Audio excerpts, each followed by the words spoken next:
everybody. Welcome to Guidance to a Good Heart. We are excited to be here. Sorry, we're running a little bit late because we're supposed to start at 4 o'clock. But guess what? 95 is horrible to get here. And we're excited to be here because this is like our first transition to be able to be here with you guys. Welcome everybody. If you don't know who I am, my name is Cynthia Hale. I am the CEO of FFT Helping Others and also the founder of the Domestic Violence Rally of 2019 and 2020. I am here with my amazing co-host, which I love her so much. So tell us who you are because you know who you are. Yes. Hello everyone. I am Evangelist Patricia Fowler, the founder of Pure Heart Ministries and the COO of the Virginia Domestic Violence Rally. I'm an advocate for domestic violence and a survivor as well. And I'm here today to hopefully you all will enjoy what we have to share with you and talk about. So everybody, we're excited because we have some amazing guests today. We are here because we definitely want to advocate, and we are here to let you guys know about domestic violence and also about the things that are pertaining to not only domestic violence, but human trafficking, sex trafficking, child abuse, the things and topics that we really don't always talk about. And, you know, these are kind of taboo subjects, you know, things that people don't always like to, you know, put in the mix, you know. And so that's what Guidance to a Good Heart means. It always means this is about a good heart, right, Evangelist? Yes. It's about opening up your heart, being open, being honest, and we need to be honest, And you know? being pure. Right. Pure. Make sure what comes from your heart is pure and genuine. Exactly. Let's be honest today. You know, if you got questions, bring it to us at 1-855-493-6499. We want you to open up your heart, call in, bring questions. But today what we're going to be discussing about advocacy. What is about advocacy that we don't really discuss? You know, a lot of times we talk about, you know, hey, I want to just jump into advocacy, but what are proper protocols to advocacy? And these are two amazing women that we have brought in who had been doing advocacy for years. And I want to introduce the first one, and her name is Barbara Pettis. She's with Better Place Ministries all the way down in Dallas, Texas. And I wanted to introduce you. She is all the way coming in from a Zoom. So thank you so much for coming in, Barbara, just to be a little bit with us because you are an extension of your knowledge. And so I want to read just a little bit. Barbara has an extensive knowledge, not only in public service and ministry, but for 15 years, she's worked with Southwestern Region Conference and the Seventh-day Adventist in Dallas, Texas. She has about 12 years of knowledge and administrative assistance.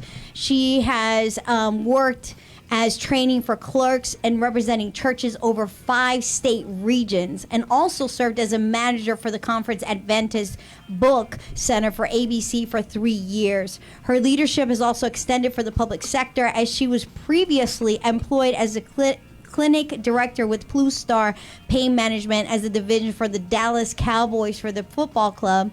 And Barbara is very active in her church, Living Waters Worship Center for Seventh-day Adventists in Dallas. She currently serves as the ordained elder and the member of the praise team, and she also serves as a praise minister leader and the domestic violence liaison for her church. Barbara's passion for Christ has made her a sought-after speaker for both churches and community events. Barbara is a huge advocate to end domestic violence and offers her leadership in numerous organizations. And she has tirelessly to end this horrible epidemic. And due to that, she has an amazing organization called Better Place Ministries. And so I thank you so much for being here, Barbara. And we also wanted to thank, and I will let my amazing evangelist welcome Shireen K. Jackson. Yeah, so we also have Ms. Shireen K. Jackson here with us today to discuss advocacy and domestic violence. And I'll read some of her bio. And again, her name is Shireen K. Jackson. As the chief architect of the Yvette Cade Fund, she promised that she would do what's right for my sister and speak out against domestic violence in our community. On October 10th, 2005, her sister Yvette Cade's ex-husband went to her place of employment and brutally attacked her by setting her on fire. Instead of being quiet, she chose to lift up her voice and tell her story on behalf of her sister. She had to defend her when she was defenseless in the burn unit at Washington Hospital Center. From this tragic event, she was thrust into a new role as a media specialist and public speaker. She truly enjoyed working behind the scenes over the past decade to fight domestic violence. As the former public relations director of the Yvette Cade Fund, her mission was to maintain a positive working relationship with media organizers, federal, state, and local government, agencies, nonprofit organizations, and corporate leadership on the national and international levels. She provided clients with fast and accurate information for their time-sensitive projects and program needs. Her goal was to provide the clients with a professional working atmosphere day and night. She also had media appearances, which included the Oprah Winfrey Show, CNN, Good Morning America, The Washington Post, Inside Edition, Court TV, MSNBC, Fox News Network, TV One, and Discovery Investigation. Please join me in welcoming Ms. Shireen K. Jackson to our show. Well, thank you so much, ladies, for being here. I wanted to say thank you, Shireen, for being here. I appreciate you being here so much. And also, thank you so much for being here, Barbara. I appreciate you being here and taking part in this amazing conversation all the way from Texas. Thank you. And so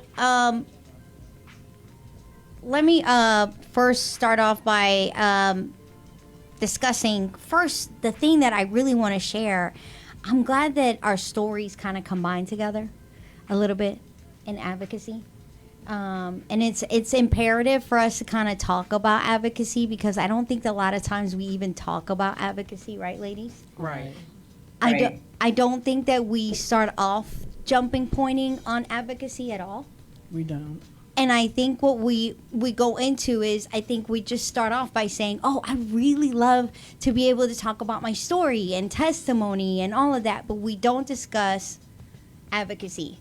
And so here's where I want to talk about. I wanted to start off by kind of clearing the definition of all to our viewers and our listeners, what is advocacy and how it's defined and why we are here.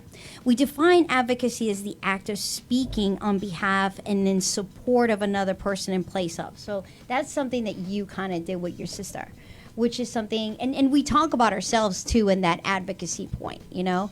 But the other thing too is that there's 5 advocacy principles which people don't really know about. And within those principles, it's like equality, diversity, you know, being able to advocate within properties of projects, independence, clarity of purpose, confidentiality, safeguarding, empowerment of putting people first, equality, accessibility, and accountability through complaints. And people don't see that even through the issues of accountability through complaints, they don't see those things. And so here's, right, I just think that we miss it a little bit, right, Evangelist? Right. I think that it's more so we miss it, but I think initially when you encounter a domestic violence event or situation, you of course want to help people or that person, but I think we may not think of getting educated on being an advocate so we can do it properly, because Correct. you have to do it properly. It's a way to do it. You can't just, it's some things that you can't do when you have a victim of domestic violence, and some things you can do, but you have to know how to do it and when to do certain things. So in getting your training to be an advocate, which we have done, I'm a certified advocate, that helps you to better know how to help somebody. Right. because sometimes a person can't be helped until they want to be helped. Now, you may be an advocate and want to reach out to them. You may want to comfort them or do different things Right. or connect them with this program. But if they are not physically, mentally ready, it's not going to happen. And you may feel like you failed them, but you haven't. So that's why you have to know what does this person need, because everybody needs different help at different times. So you have to be aware of what stage a person is in their survivorship. Yeah. And I think that I want to ask you ladies, where must we advocate principles? Like, how can we as true leaders, because we're not just ladies, but we're true leaders. To both of you, I want to ask that. Where does domestic violence advocacy fit within that spectrum of clarity within our projects? Within not just our projects. Let's just try it again. Within our roles, within our organizations, Well, I would say advocacy can be done on a number of levels. Whether you're sitting at home at the dinner table speaking with your children, or just multi-generational conversations, whether it be your aunts, your uncles. So I feel that if you plant the seed, eventually it will grow. I agree. So you don't have to, I agree with educating yourself as much as possible, but anyone can spark the change. So I believe that even if you're a young child, you can reach out to an adult, or I don't know, it's just hard for me to define. You could do advocacy as lunches. You can pass out literature to anyone that would like it. I've done that. I've gone to events and said, would you like some literature on domestic violence? It's just a number of things. Speaking at schools, and those are the first things that come to mind for me for advocacy. Yeah. Yeah, I agree. I also agree with Evangelist.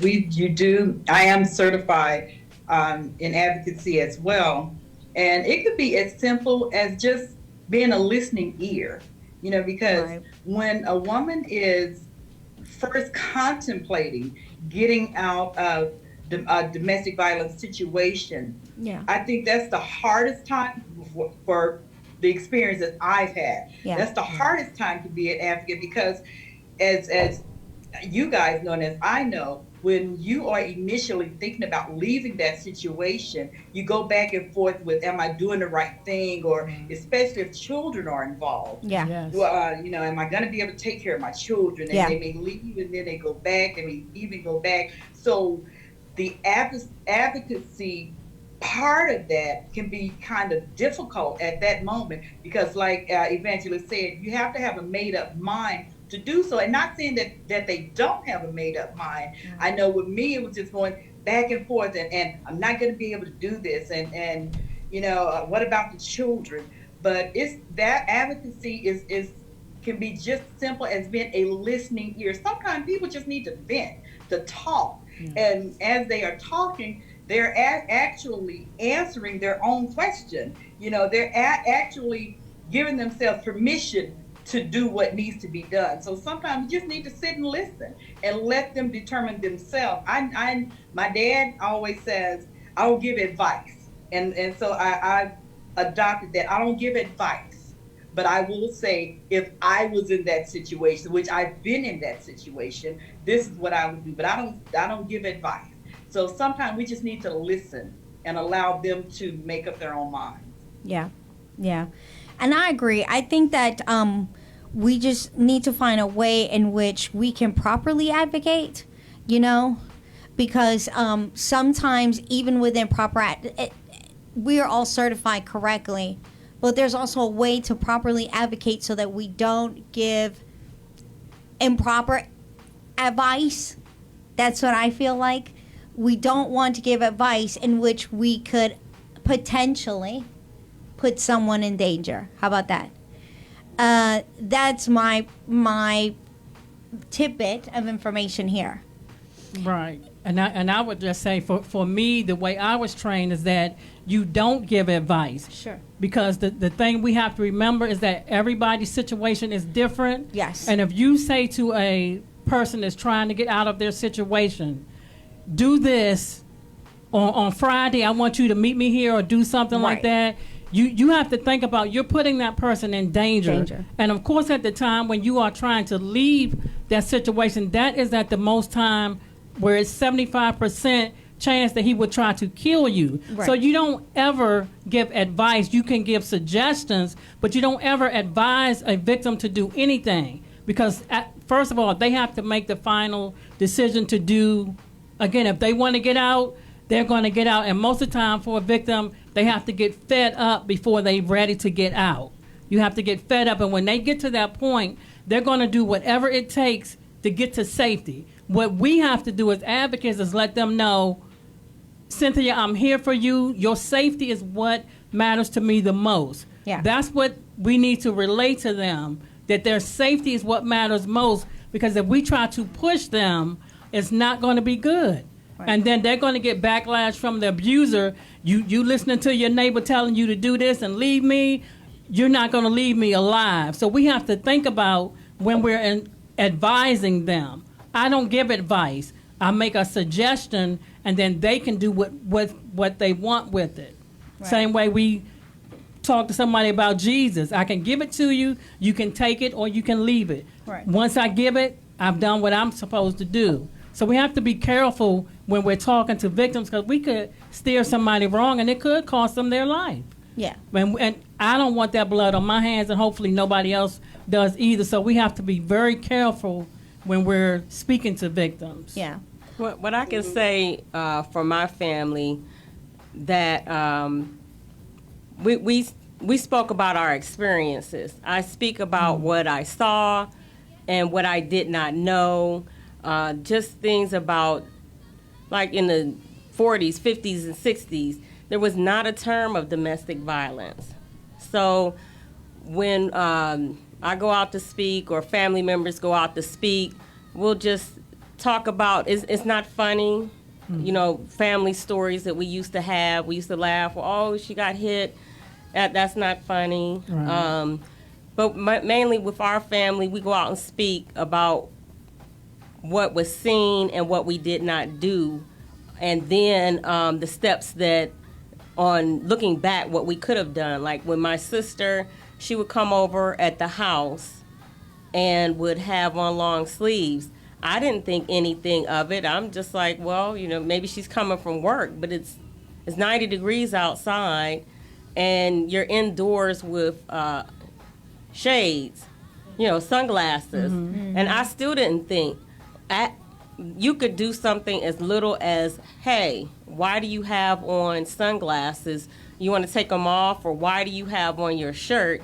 And then that can open the door for a conversation. Even though you're not trained, Right. you can still go into the listening phase. Correct. And from the listening phase, you can tell them, well, you know what? It's plenty of nonprofit organizations. There's free literature. You can call a hospital. You can talk to your doctor. Churches are becoming more aware. We can just say we're just going to a church luncheon. Right.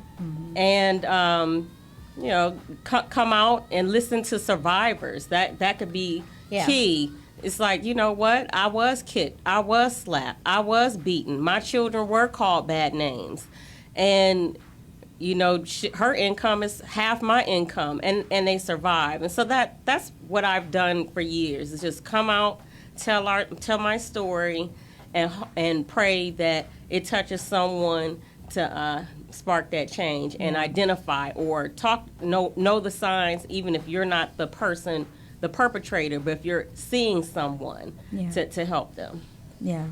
Pretty much what I've done as well is tell my story. And I'm glad you said that, because knowing the signs is key. Yeah. You know, knowing that, I believe people need to be educated on that. And then as advocates, we don't give advice, but we can help them with a safety plan.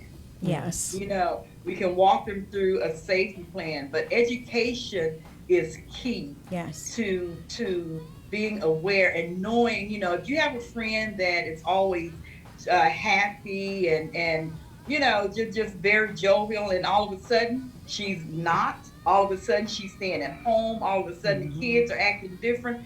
That's a red flag. Yes. Yes. That's a time Yes. to question, hey, what's going on? And they may or may not tell you the truth, but Right. at least you've opened that door so they can feel like, okay, maybe I need to say something. Yeah. And when I do workshops, I tell people, speak up, because we're here to help you. Yeah. We can't help you if we don't know. You know, speak up. Even if you're afraid, speak up. Yeah. I went to one church and they had information in the stalls in the ladies' room. And I thought, awesome, that's so good, Yeah. because they, you know, that woman can go on the stall and make That's the phone good. call that she needs to make right there, That's good. and get the help that she needs right there. Somebody can come pick her up right there. Yeah. So education is key, to know the signs, to know what to look for, Yes. what to say, what not to say, a safety plan, and just tell your story. And I don't tell my story for accolades or, oh, bless her heart. I tell my story because it can help somebody else know that you made it out. You know, the Yes. Lord Yeah. blessed her to get out. Yes. If she can do it, I can do it. Yeah. And it's not the same journey, but somebody needs to, that story, our story, gives somebody hope and strength and encouragement to know there is a better way. That's right. Yes. That's right. Exactly. That's right. I kind of want to bring up, and it's good that you kind of brought it up, but I kind of want to bring up the construction of like the mainstream media and how Christian society and social media is missing kind of the mark a little bit. Because sometimes it does. And how do you think we can do better? Especially within the four walls of the church. And you kind of brought it up just right now, how they just posted it up on, the bathrooms. But how can we eventually do better? And I'm glad that, we the other day were talking how you had a women's group or a church group, and you guys were talking about how, you were talking about how the church needed to expand a little bit and educate a little bit and talk a little bit within domestic violence. And how can our church society just do a little bit better on education, domestic violence, talking, and, really relating a little bit within the church construct, Start with the leaders. Yeah. You start at the head. You start with the leaders. You get them educated. You get them trained because unfortunately, pastors will tell a victim, oh, pray about it, or make sure you're doing your wifely duties, or make sure you're not making them angry, not realizing that they, at most times, are signing that woman's death certificate, So education starts from the top. You start with the pastors. You start with the elders. Those individuals where a woman may go and say, hey, I'm being abused. Now, you do have those situations, and I've encountered that situation where the pastor is the abuser. So what do you do in those cases? When the pastor is the abuser, then you go to the head elder or whoever else is in charge. But it starts with education, the higher ups, because they need to know. The church members, they're, it's okay if they know, but you start with a leader. Because if I'm going to tell somebody that I'm being abused, I'm going to my pastor first. Yeah. Yeah. So it starts with education at that level. They need to understand what it is. They need to know that this is really a dangerous situation. Yeah. The statistics, you guys, are off the chain. Have you guys watched the statistics from the COVID-19 from March to now? Yes. They are incredible. They Yes. are terrible. Crazy. Up 73%. Yes, because the victim is now confined in this prison with her abuser. Yes. So Yes. that's where you start in the confines of the church, because unfortunately, and I'm sorry, I don't mean to keep talking about, but if the church's mentality is if we don't talk about it, it's not happening. Just because you're not speaking on it, doesn't mean that it's happening. not happening. Right. It's somebody that's sitting It's in that clearly congregation happening. Well, right now we that have- has been abused. We have somebody on the line. So, sorry. So can we take you in? Hello? Yes. Hello. Can you hear me? Hi. Yes, I can hear you. How are you? Can I get your name? This is Sherry Kemp. I reached out to you a couple of times in our past. Hadn't really been able to cross. Hi, how are you? I'm doing well. I'm glad you brought up the Christian information. Okay. Because my organization is a Domestic Violence Rescue Ministry. Okay. I have a pastor that's on board with my rescue. He's done other rescues other than domestic violence. But here is one of the issues that I've reached out to a lot of the big churches on. Okay. And I heard her mention that someone in the pew is being abused, okay? She's absolutely right. Statistically, 1 out of 6 women are being abused. It may be a little higher now with all this COVID going on.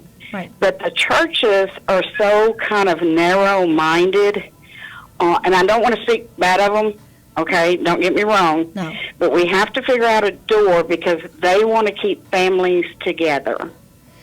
Now, let me explain one thing real quick first. My pastor that I was going to when I was married for 25 years in a domestic violence, verbal abuse, my ex-husband have talked to him and said, she has to stay with me. It's biblical. She is to submit to me because we are married. Well, I had a pastor look at him and, because he wanted him to tell me that I had to stay. Right. And he looked at him and he said, no, I will not do that. Right. Right. So until we can get pastors to see past the family, which is wonderful, Right. it's a world we're living in, we've got to get healing to that. And can I subject you Sure. to that because I want to let you know something. I came from a very abusive relationship, and my pastor told me something as I didn't want to release myself from my marriage, and and I was submitted unto my husband, and I thought the same way. I thought, you know what? I'm married. The Word of God says this. And even that, I'm Latina. I was like, you know what? Mamita, tú tienes que quedarte con tu esposo. You have to stay with your husband. But when I told my husband that, and I told my pastor that, my pastor told me, the day that your husband puts his hands on you, he has broken a blood covenant that he has made with the Lord Father God.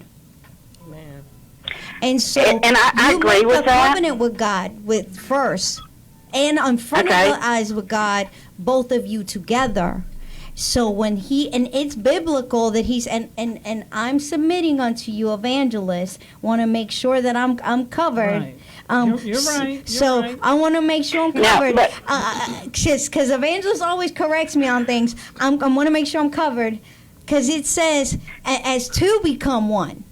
And I want to make sure I'm covered. Because it says, your husband has to respect you. Because if he loves his own body, and he does love his own body, he should love you just as much. Because it's Okay. to love, Let me feed off of that one just a little bit. No, go ahead. My violence was abuse mentally. It was not physical. It's same. Okay. It's still the it's Um, still abuse. Still the same. Okay. Now wait a minute. Wait a second. Yeah. My ex-husband and I helped start 4 churches. He was majorly in the churches. Okay. He was also in one of the major big churches, knowing real good friends with a pastor in Oklahoma City that had over 30,000 members. But none of them knew what was going on in the home. Okay? So with all that, he thought that I had to make that covenant and stay with him. Now, I went to marriage counseling with him, Sure. with a Christian. I went to marriage counseling with him to the pastors. And both times he got up and walked out because he didn't want to hear what they had to say.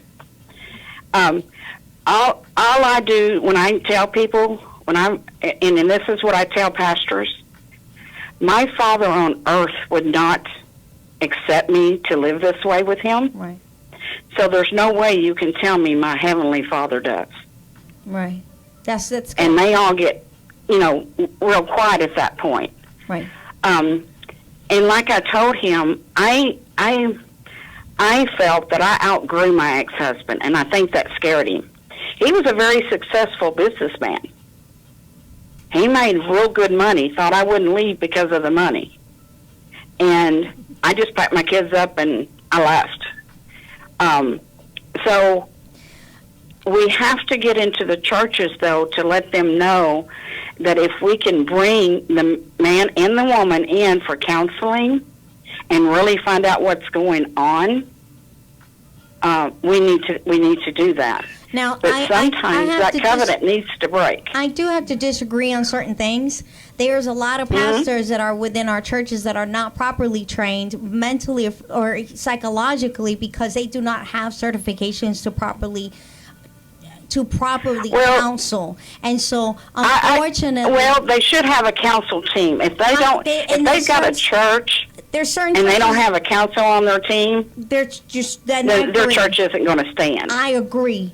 I have a church. I go to a church that does have a counsel team, that does have training. Chapel Springs Church does that.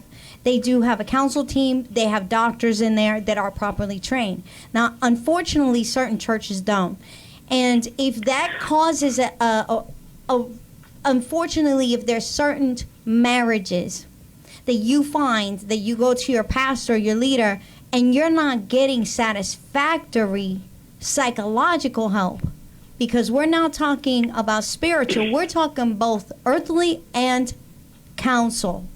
So if you're But see, that's where let's go back on that. A pastor is a spiritual counselor. I understand. He's not really an earthly counselor. Yes, but okay? you have to. So that's where we've got to get them to open up a little bit more and see. But your husband is facing not only issues that are both anger management issues, but he's also dealing with spiritual. So you have to go outside sometimes of the four walls of your church and go and get yourself anger management. And sometimes, and this is something that I've had to tell certain women when they're in an abusive situation, saying, if your husband is in a situation where he is angrily abusing you or your kids, you are in an environment that is reclusively,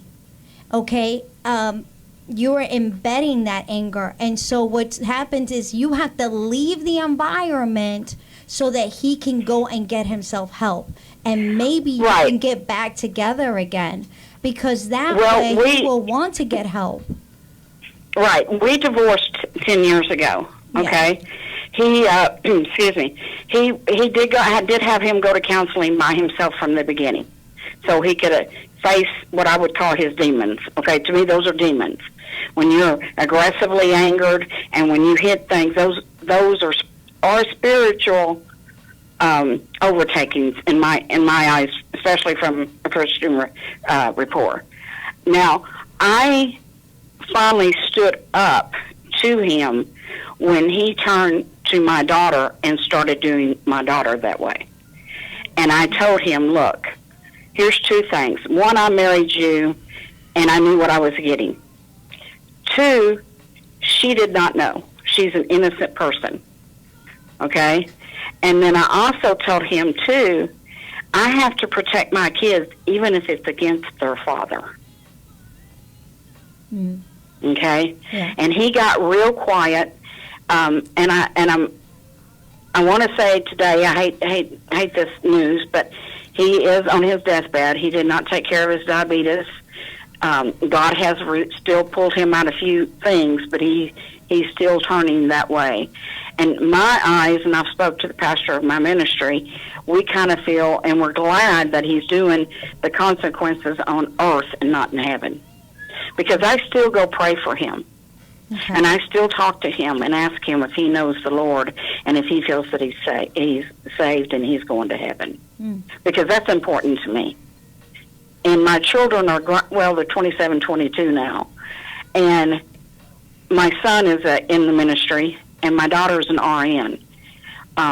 And I divorced him, like I said, 10 years ago. But I still go to their father on occasions, especially with him being sick, and I pray for him in front of my children, because to me that's very important, that they know that that's their dad, Yeah. and they still need to respect him as his father, and that his spiritual warfare is going to be taken care of when he gets to heaven. Yeah. Now, I So- could be wrong, but I do encourage you guys very much to try to get into the counseling. I'm writing a book now with a bunch of people's stories in it. I've had a lot of major stories, short stories, Now, and I want to put them together and go to the church with them well, that's good. and let the church read them. Now, I'm thankful that you had called in. Your story is amazing. We do have another call, and thank you so Absolutely. much for. Oh, thank you so much for calling in. I'm so appreciative for your stories. They're Well, I amazing. appreciate you guys, what you're doing and the steps you're making, and Thank if I can you. help in any way, please reach out to me. Thank you so much. I And appreciate that. I pray blessings over you guys. Thank you so much. Have a wonderful day. Bye-bye. You too. Bye-bye. Cynthia, when she was talking, it brought up three things for me, and Evangelist can confirm this as well. The Bible, there are scriptures that talk about domestic violence. Yes. So we have that, and she mentioned going to your pastor, the husband and the wife. Now that could be good or bad, because once they leave that pastor's office, that woman could be in danger even more so. Yes. Because he's going to be angry because, first of all, you told a pastor. Yes. And you got me sitting here, listening to this, so that could put her even in a more dangerous situation. And then Right. another point is that we need to understand also, domestic violence is not just physical. Yes. Right, It's exactly. emotional. It's Yes. sexual. Yes. There's a whole array of domestic violence. It's not just putting your hands on, so it's verbal. Yes. And I am a survivor of every last one of them. Yeah. Every last one of them. And I don't You know, think but- people know that. I think that people think it's just physical, it's mental, Yeah. it's psychological, emotional, spiritual. There's the works, guys. And I don't think that people understand you could be in the ministry and be spiritually abused. And if there's two people in the ministry, they could be spiritually abused. I went to a conference one time and heard an actual pastor who was married to another pastor, and she was being spiritually abused by her husband, who was a pastor. And so to find out that both of them were spiritually abusing one another, she was like, I kept it all inside for years. For years, people thought, oh, we were such a happy couple, but both of them were pastors. They were both pastors. And so you guys have to understand, it can go much farther, much deeper, and it doesn't, we just keep it all inside sometimes. We do. And it can happen to men. Let's not put this as a gender. Let's say it happens to men. Yeah, We've seen it it does. happen to men. They don't talk about it because they are shameful, just as some women are ashamed, but men are more shameful to talk about it. Yes. But just a comment to what the caller was saying, I understand the covenant of marriage, been there, done that. I understand submission, but nowhere in that covenant or me submitting does it say I'm supposed to allow this man to beat my brains out and stay there. I definitely understand that. And some people don't understand that. It's not okay. If you go to a family member, your pastor, whoever, sometimes you can't, maybe you shouldn't go to your pastor. See, we have to think about who we go to when we're telling or seeking help. Yeah. Because all the time, everybody, let's call the pastor. Let's call the pastor to pray. Well, didn't God teach you how to pray? Yes. Pray for yourself as well. I'm not saying don't go to somebody for help, but all the time, it may not be the pastor. But also in the covenant of marriage and submission, it doesn't say nothing about if he's beating you, you're supposed to stay and make it work for the sake of a family. Yeah. No, that's not how it's supposed to be. And some people learn that the hard way. Some people don't get a chance to learn that because they don't make it out of that family. And that's why it's important that if abuse, your wife, the kids, the husband is going on, all the time it's not good to save that marriage. Sometimes we have to realize this was not meant to be, especially if it wasn't God ordained. Yes. Like mine wasn't. It was not. So therefore it dissolved because it wasn't meant to be. Yeah. It was not meant to be. Yeah. You know, it happened. I'm thankful for my children and grandchildren, but God knew that this was not right. Yeah. He knew it, and that's what we have to be aware of. So moving along. It's not that we're it's not that we're saying broken marriages are great, Right. because some marriages are meant to be saved. I And definitely and agree some that. are just right? not. I agree that. I agree that marriages need to be saved, but like I said before, many women who have called me, even men, I always tell them it is time for, sometimes you have to find a way in which God maybe has told you that you're in a place right now where you are the person that's reflecting or afflicting, that he's reflecting all of his anger towards you because you're there. You are the dartboard and he's throwing the darts, and that's what he's doing. He wants to throw the darts at you because that's all he has, because he doesn't want to get help for his anger. Maybe you have to leave so that your marriage does get better, because sometimes the person who's being abused or their children, they don't want their marriage to be dissolved, and maybe even the abuser doesn't want their marriage to be dissolved. But unfortunately, until the abuser can see they hit rock bottom, they see that, they see my marriage is dissolving, I have anger issues, I need to get mental help, I have PTSD, maybe it's a military, maybe it's a person who has an issue with, drug addiction, alcoholism, something, and it may not get down to I can go to my church and do that. It has to go to a therapist, a psychologist, a psychiatrist. It may have to be someone else to kind of bring it to that sort of place until they can gain help, and then say, well, now I'm totally free of alcoholism. I'm totally free of drug addiction. And then after a while, they can gain their family back, because really it won't get any better. It won't get any better. And this is not a gender. It's just you have to get better. Let me throw a caveat in there. It's not always husband and wife. I No. know that, and I'm sure No. you guys Right. have encountered. It's young people. Yes. Middle school. I have gone and spoken in a middle school where the boyfriend was beating up the girlfriend. Yes. I have done workshops at a college. Me same too. Thing. So abuse is not confined to marriage. It is, and it's amazing. It's like 12-year-olds. Yeah. That are Yes. being abused. And you know what? It's because of what they are seeing in their home. Homes. So what husband, what are you teaching your son? That it's okay to beat up a woman, it's okay Yes. to call her out of her name? Woman, what are you teaching your daughter? That it's okay to accept this type of behavior? No, ma'am. And no, sir. Yes. So it's not just in the marriage. It's boyfriend and girlfriends that are being affected as well. Yeah. Amen. And so, I mean, getting into that, and let me ask both of you ladies that, do we believe that many survivors do not get proper and adequate help, or do they wait long enough before jumping even into getting any advocacy help? Do we believe that? I believe that it is hard getting proper help. I can speak for myself, just witnessing what my sister went through. I tried to get help for myself, seeing what the aftermath of what happened to her. Yeah.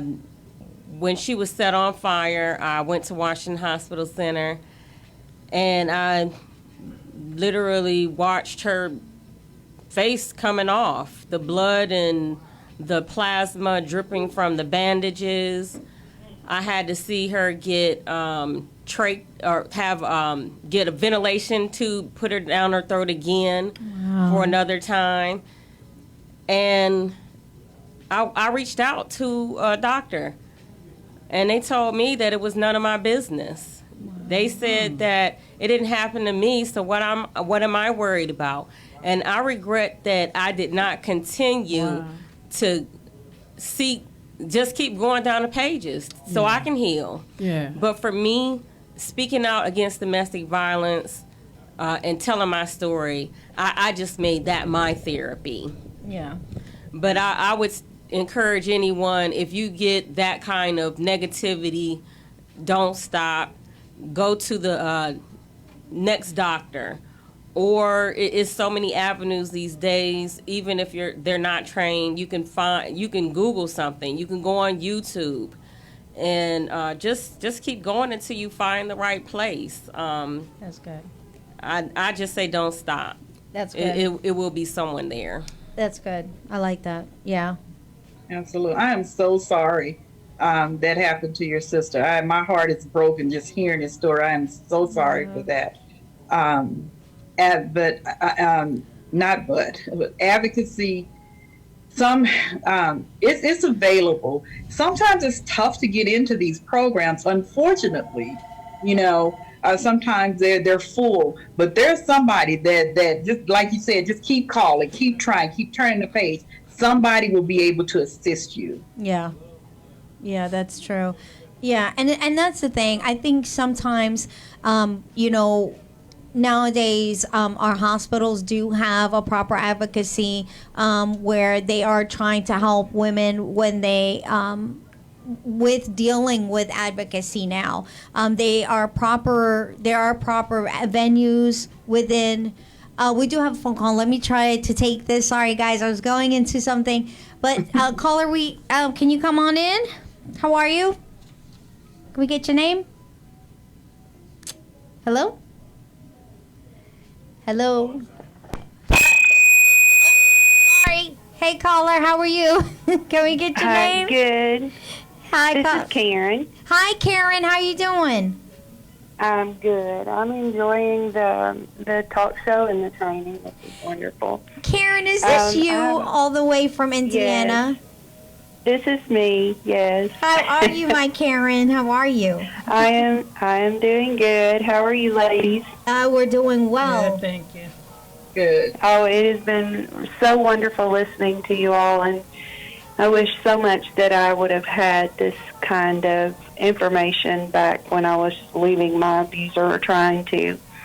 And I have a couple of things that I would like, actually several, that I would like for you all to comment on and hit on, because I know from a personal experience, on a personal, very personal basis, and I know that there are many, many other women that are in this situation that I was in. Number one, the name of the game is keeping it a secret. Mm-hmm. Because the fear is instilled inside of you. If you tell, they're not going to believe you. If you tell, I'm going to hurt you, or, I can do away with you and nobody ever even finds you to even know that, anything happened to you. Yeah. So the fear is real. The fear is instilled not to ever tell. So then, therefore, you put on that front, and, people do think that you have the perfect life, the perfect marriage, the perfect everything, when behind that closed door, you're living in absolute terror and hell. Yeah. So I'm listening to you all talking about, church and family and where you can go get help and where are the best places to go get help. So when I finally, I'm not sure which one of the ladies had said this, but, you can't help somebody out until they've hit that last brick wall. And, it's like, okay, I've got to get out or else. There's just no way around it. So I got to that point, and 5 years ago, okay? So I reached out and started asking people that I felt like probably would not tell on me for asking for help. And no matter where I went, family, friend, organization, it did not matter. Church, it really did not matter. People knew him, people knew his family, and would say, well, you know, I'm really sorry that that is going on. I'm sorry that's happening to you and your children, but I really don't want to get involved because, you know, I'm friends with them as well. And then, you know, after that comes at you, then you have to be worried to death that, oh my gosh, that's going to get back to him. But constantly, okay? So, and since I've been out and learning more about domestic violence, how, you know, what the patterns are, what the signs, how to help, things that should have been offered to me.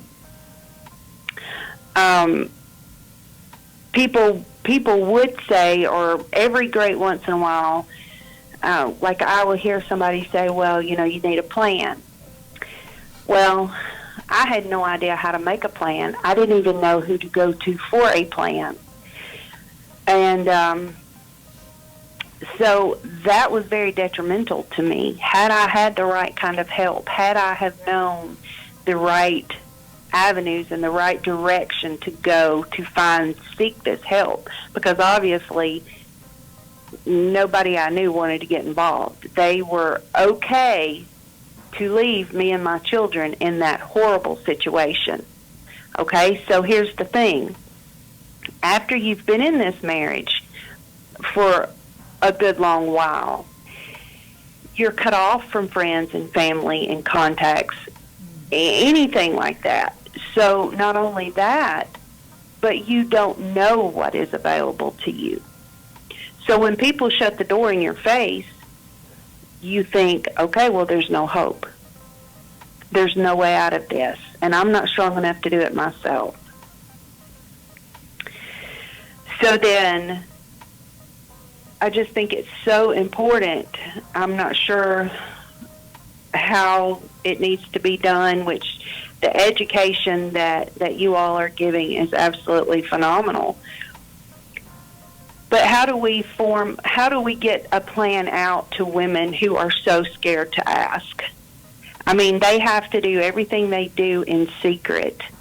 And then after I did finally fight my way out of it, the legal system made fun of me for saying that I was a victim and took my children away from me when I had been primary caregiver and protector of my children from my ex-husband. Yeah. Took these children away from me and put them with him. And I had to leave the state for my safety. But the story that he tells is, yeah, she just left me down here with all these kids. You know, she just left us. So I have been without my children for 3 years and still fighting the legal system, still trying to find a lawyer that will help me, still trying to figure out how to get my children away from my monster. Sad. It's sad. Lord. You know, and it's I know your story, so the sad truth about it is that, you know, the legal system literally has to change. Yes. It has to change for domestic violence. That's the problem that we have right now, is that the legal system, the judicial system, is extremely blind. Extremely blind for women and even men who are facing issues of domestic violence, human trafficking, child abuse. Doesn't matter what the issue is, it's extremely blind. And the fact of the matter is you are facing what we call, a automaton. And what we need is organizations that are willing to advocate behind you. But when there's no partnerships of advocacy, and when there's organizations that partner up together, and that's something that I wanted to ask a question about, which really that was certain questions that I was going to ask you ladies, because really that is something I want to ask. When there's somebody like this, someone here that's like questioning like this, when you're facing when you're facing almost an unbeatable issue, and there's a woman that's like this, that's going, I have literally lost my kids. I've lost everybody. I think we were also driving, and we were also saying the same thing. And, it's the same thing where it's like you're facing almost an unbeatable a problem, because it's like I've lost my children. He makes more money than I do. The judge sees him as a better person. He might be an ex-military personnel. I actually had a client like that. And the issue is that for domestic violence, I think that we need to start turning the tables a little bit. Absolutely. There's got to be something, and I'm saying this for any parent. Obviously, if they're some kind of a predator, they don't deserve the right to their children. Yeah. Okay, but if it's proven that both are good parents and they just couldn't live together,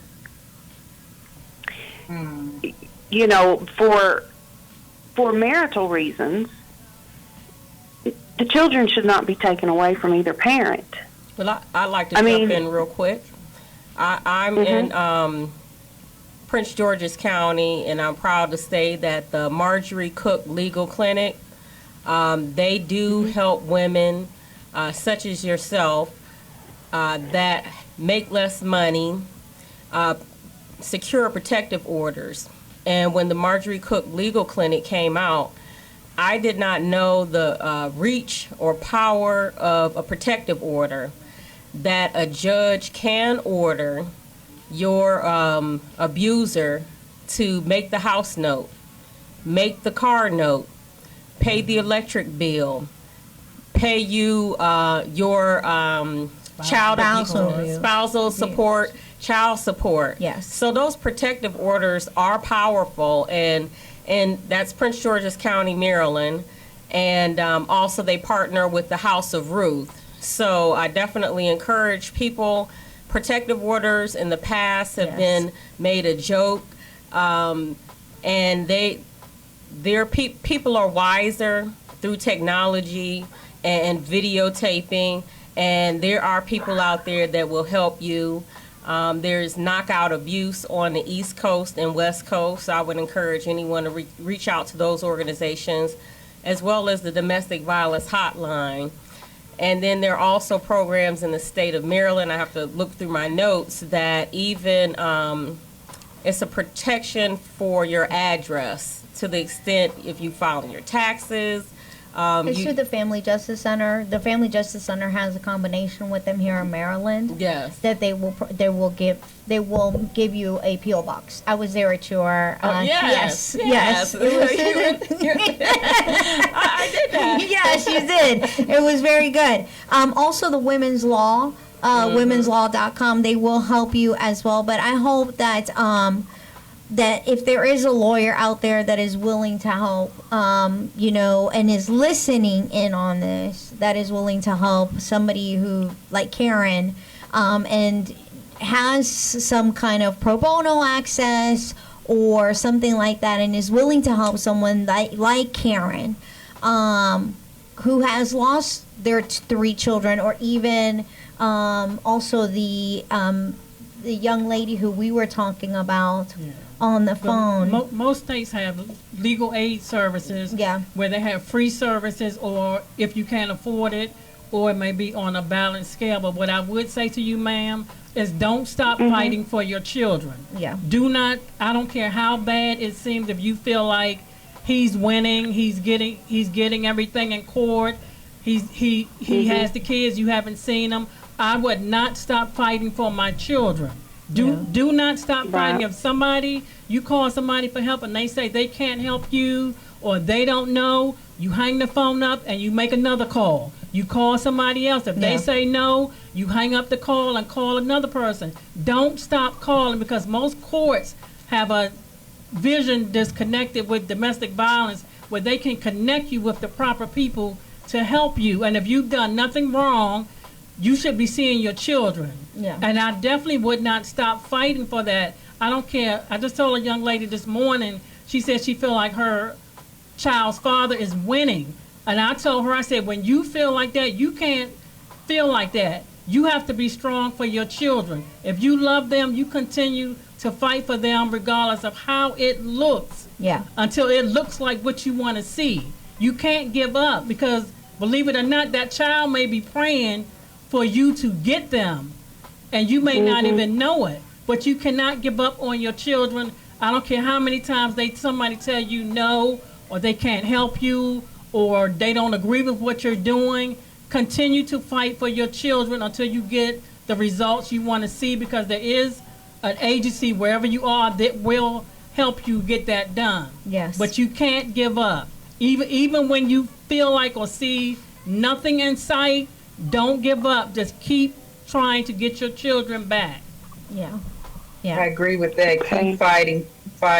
And I think, Cynthia, you mentioned the laws. I think that's why we have organizations like what you ladies have, and what I have, where we come together, because we have to get better laws. We have, we come together and march on the Senate and get these laws where they really protect the women and the children. And Karen mentioned that she had gone to several family members or friends or whatever, and they didn't want to get involved. And unfortunately, you do have people that don't want to get involved, but then you will have somebody that will say, okay, I got you. Yeah. And try to help. I want to share just a real quick funny story on that same vein. Here in Dallas, I was at a red light, and there was a car in front of me, and there was a lady driving. The guy was on the passenger side, and I heard a bunch of cursing going on now, but I was by a bus stop, and I'm thinking, it's the people at the bus stop cutting up. But I look up, and the guy is wailing on this girl. Wailing on her. So I'm a little rebel, and I'm thinking, okay, I'm going to ram the car, because I'm thinking how I can help and get this woman out of here. So I'm like, okay, I'm going to ram the car. I'm like, well, no, but do that, I'm going to tear my car up. So the light changes, and I call 911 and tell them, what's going on, the color of the car, what's happening, and I tell them I'm in pursuit. And the lady on the line, she's like, ma'am, you don't need to be in pursuit. She goes, is it black, white, whatever? I said, give me a moment. And I pulled up on side of the car, and the girl, we made eye contact, and I voiced, mouthed her, I got you. And so, it was a Hispanic and a black guy. I said, Hispanic female driving, young lady, black guy. And she's like, okay, we've dispatched police. She said, you can back off. I said, nope, I'm in pursuit. I'm not pulling away until I see police pull over the car. I'm that kind of rebel, so I was ready. I'm ready. So, I think you do have absolutely people that will get involved. And, you don't have to know the individual. Do something. If you don't do anything else other than dial 911, do something, because that 911 call could save somebody's life. Yes. Yeah. Right. You're like, wrong one. You got the wrong individual. No, I'm not backing up. So sorry. And that's what we have to do. And the educating people in the domestic violence and how to help, and even if they don't want to be an advocate, even if they even if they don't want to get involved, there are things that anybody can do to help. Yes. And even dialing the 911 or letting somebody know that you're there. Yeah. Those things are so precious. Those are the most precious gifts that you can give to someone who is scared and hurting. And they don't know how to fight back. They're scared to fight back.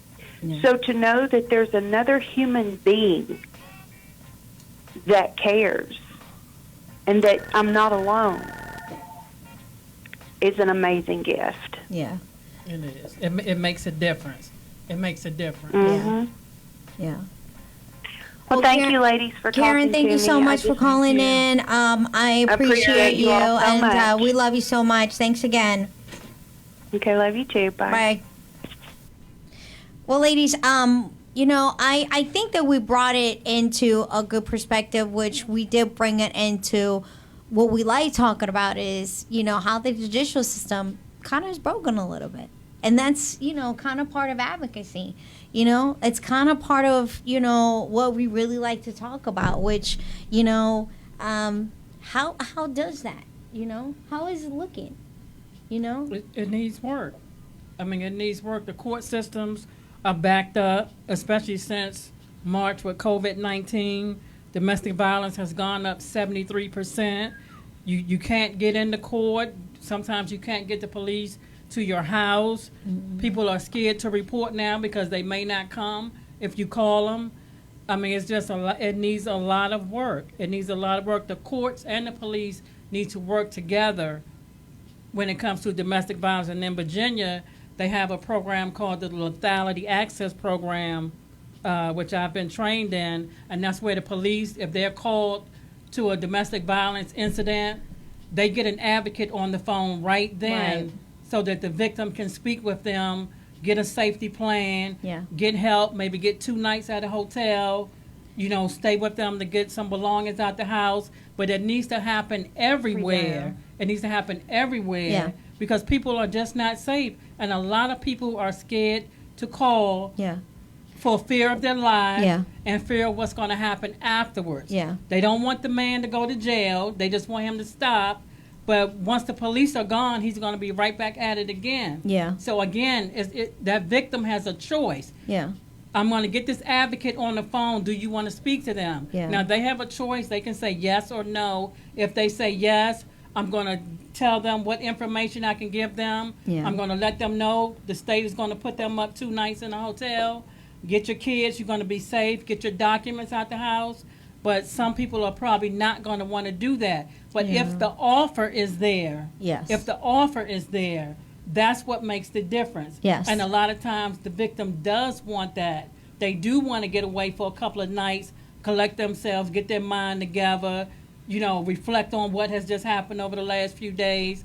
But it's not happening everywhere. Yes. It needs to be happening everywhere. The police need to be more trained on domestic violence as well. Yeah.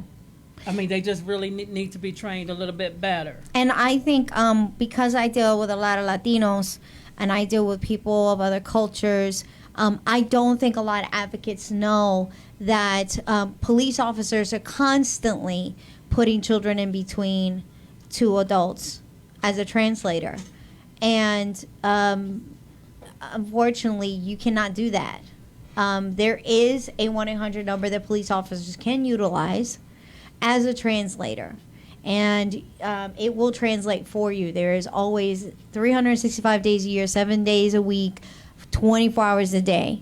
So a child does not have to be utilized as a translating unit. What happens is a lot of times that child will be put in between 2 parents or 2 adults, and then that parent who gets arrested and comes out of jail afterwards will take it out on that child.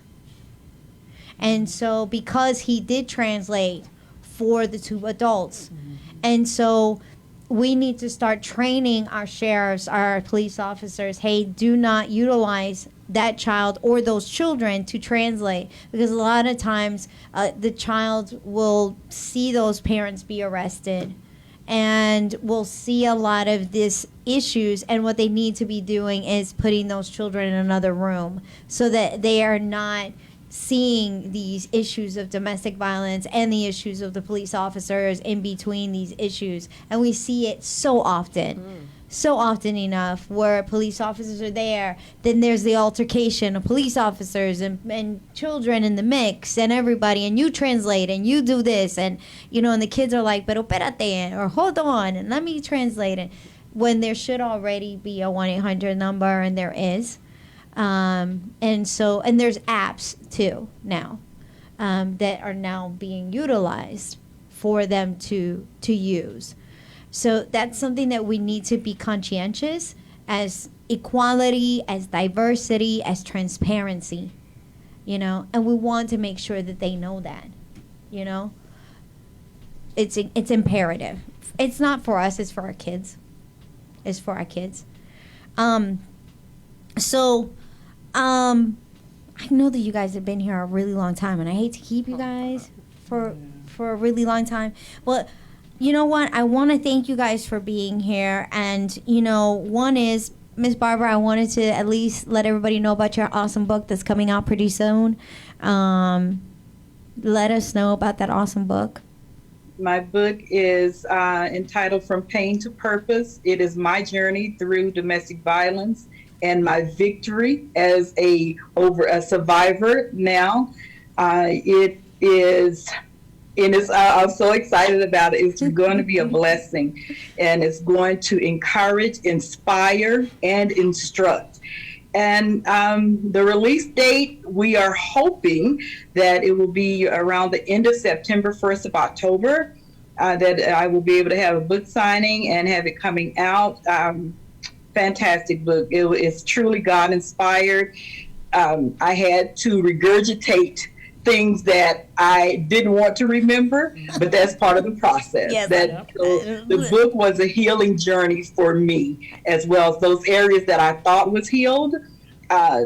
Writing this book, I found out, okay, this is still an issue. So it was a journey. It was a healing journey for me, and I'm so excited to share with others. So hopefully the end of September, 1st of October, From Pain to Purpose will be on the shelves. Awesome. And I'm gonna leave that to you to ask me because I'm like taking on the spot. I'm sorry. Don't laugh. Nick is over there laughing at me. Don't laugh, Nick. Stop it. Shireen, we just wanted to ask you, do you have anything coming up with One Safe Night or Little Baptist Church? Well, in the past, One Safe Night was started out the out of my heart. And this year, 2020, I will officially be a nonprofit organization, and I look forward to gaining additional resources in the community for nonprofits to help families and just get the message out there to women and families, because I'm a family member, and you as a family member deserve to be heard and respected, and when you go out to receive help, you need help too. When my sister was set on fire, just because I was an adult, I was dismissed, and that's not right. I'm excited for you, Shireen. I cannot wait. Amen. Well, Yeah, thank let you. me know. Let me know Good. so we can put your resources down on FFT Helping Others because I'm excited for you. Thank Let me you. know. I'll fly out. Yes, that's going to be really good. That's going to be really, really good. I do want to thank one of our partners that actually helped us out to be here today, which is Dots Automotive. Thank you so much, Dots, for helping us to be here today. And also, It's Not Chowder. He's amazing. Thank you so much. I know that Evangelist is also coming out with her book soon, which should be coming out as well. But I'm not going to say anything because she hasn't given me anything yet. And my book is coming out soon. It's called The Place of Healing. Wait for it because it should be coming out. But on top of that, everybody, do not forget that here at MixStation, we are going to be having our virtual domestic violence rally that should be coming out October 1st at 2 p.m. That's going to be the most amazing thing ever because not only are we going to be having some amazing speakers like Miss over there is going to be on here, Miss Barbara Pettis, but we also are going to be having Michelle Julesbury. We are also going to be having Amy Ballin and Dale Driscoll Scott. Just Dale Driscoll Cook. We're going to be having, both of us are going to be here. But we also are going to have, you know what?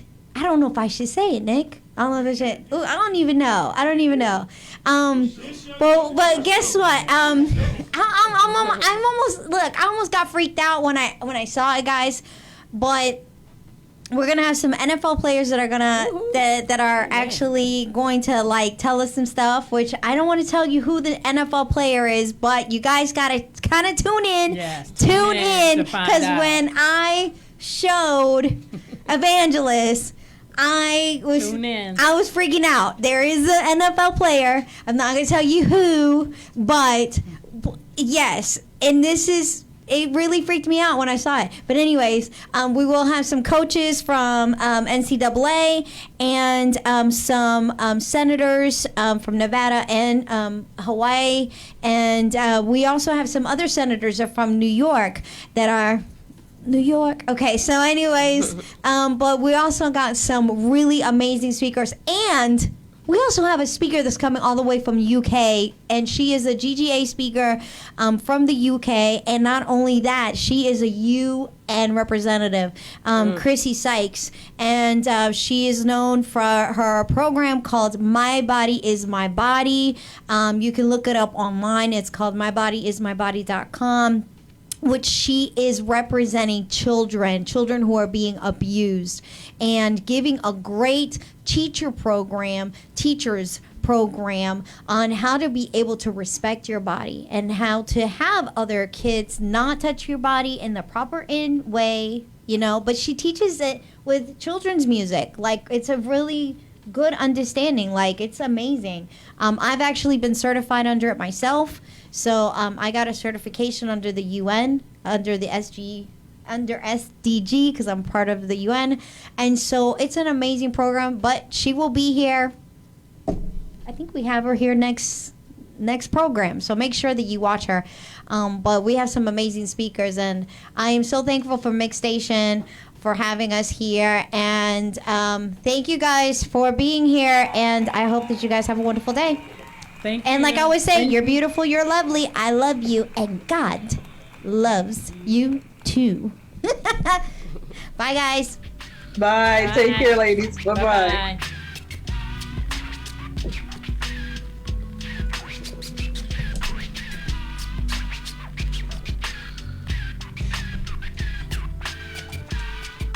Send me the events, ladies, so I can fly out to some of these events. Send me the I will. information. Yeah, because I want you to come out. Yeah.